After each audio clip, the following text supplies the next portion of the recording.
विक्रमादित्य सिंह के बयान पर सियासत जारी। एक मंत्री का मिला समर्थन तो सीएम सुक्खू ने विवाद से किया इनकार। वहीं कैंटर कार की टक्कर में गर्भवती महिला की हुई मौत। इसी के साथ डाक विभाग में निकली हैं कई सरकारी भर्तियां। इसके अलावा और भी बहुत कुछ रहेगा इस बुलेटिन में। आप देख रहे हैं इनॉक्स न्यूज, तो आइए जानते हैं अब तक की बड़ी खबरें। हिमाचल प्रदेश में चिट्टा तस्करों पर शिकंजा कसने के लिए पुलिस मुख्यालय ने बड़ा फैसला लिया है।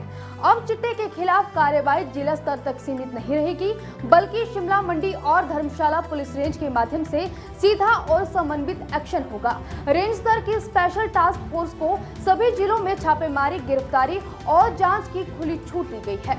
पुलिस महानिदेशक अशोक तिवारी ने साफ कहा है कि नशे के खिलाफ जीरो टॉलरेंस की नीति के तहत तस्करों और उन्हें संरक्षण देने वालों को किसी भी कीमत पर बख्शा नहीं जाएगा। हिमाचल घूमने आने वाले पर्यटकों के लिए राहत भरी खबर है।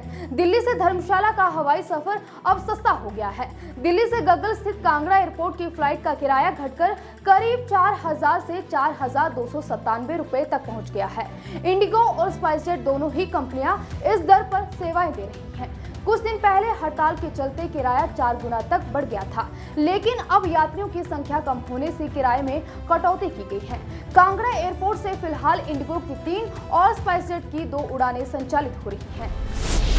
प्रदेश सरकार ने ऊर्जा संरक्षण को लेकर बड़ा कदम उठाया है। नगर एवं ग्राम नियोजन संशोधन नियम 2026 अधिसूचित कर दिए गए हैं। इसके तहत शहरी क्षेत्रों में ऊर्जा संरक्षण भवन संहिता लागू होगी।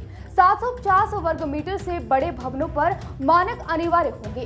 ग्रीन रेटिंग वाले भवनों को 0.25 अतिरिक्त FFR की छूट मिलेगी, जबकि सभी व्यावसायिक भवनों में EV चार्जिंग पॉइंट जरूरी होंगे। नियमों के उल्लंघन पर 10 गुना तक जुर्माने का प्रावधान किया गया है। हिमाचल प्रदेश सरकार ने राजीव गांधी स्वरोजगार स्टार्टअप योजना के तहत बड़ा फैसला लिया है। अब डीजल और पेट्रोल टैक्सियों को इलेक्ट्रिक टैक्सी में बदलने के लिए मानक संचालन प्रक्रिया जारी कर दी गई है। योजना में 1000 टैक्सियों को शामिल किया जाएगा, जिन पर 40% तक सब्सिडी मिलेगी। यह फैसला हरित परिवहन को बढ़ावा देने और युवाओं को स्वरोजगार से जोड़ने के उद्देश्य से लिया गया है। योजना तत्काल प्रभाव से लागू हो गई है, जबकि निजी गाड़ियों और पहले से इलेक्ट्रिक वाहन इसके दायरे से बाहर रहेंगे। हिमाचल प्रदेश में पश्चिमी विक्षोभ के सक्रिय होने से आज यानी 16 जनवरी से अगले 6 दिन मौसम खराब रहने के आसार हैं। 19 और 20 जनवरी को बारिश और बर्फबारी का असर ज्यादा रहेगा, जिससे प्रदेश में चल रहा ड्राई स्पेल टूट सकता है। मौसम विभाग के अनुसार निचले व मध्य पर्वतीय इलाकों में बारिश और ऊंचे क्षेत्रों में बर्फबारी होगी। इससे ठंड और बढ़ेगी। हिमाचल प्रदेश में डाक विभाग ने ग्रामीण डाक सेवक के 331 पदों पर भर्ती का ऐलान किया है। डाक निदेशालय की अधिसूचना के मुताबिक आवेदन प्रक्रिया 10 फरवरी से 3 मार्च तक ऑनलाइन रहेगी, जबकि त्रुटि सुधार 6 से 8 मार्च तक किया जा सकेगा।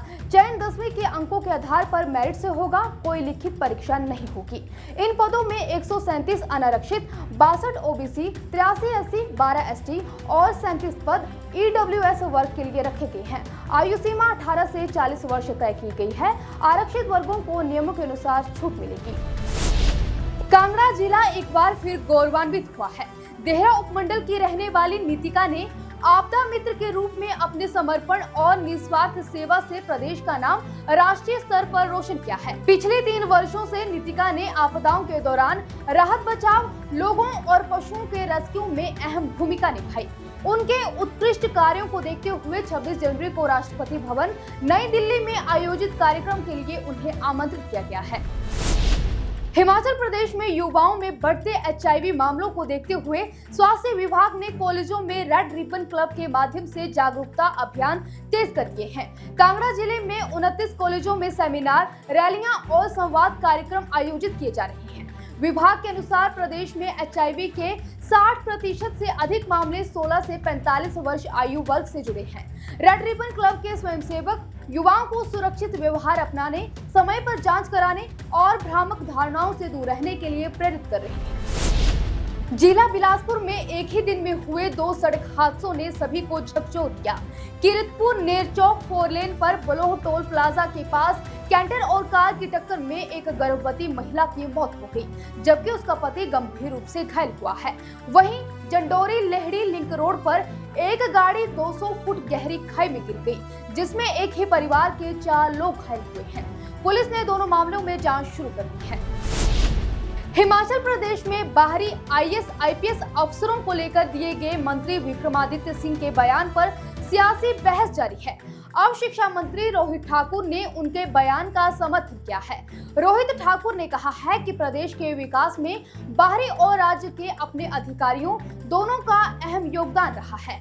वहीं मुख्यमंत्री सुखविंदर सिंह सुक्खू ने विवाद को खारिज करते हुए कहा कि मंत्री और अफसरों के बीच कोई टकराव नहीं है और सभी अधिकारी बेहतर तरीके से काम कर रहे हैं।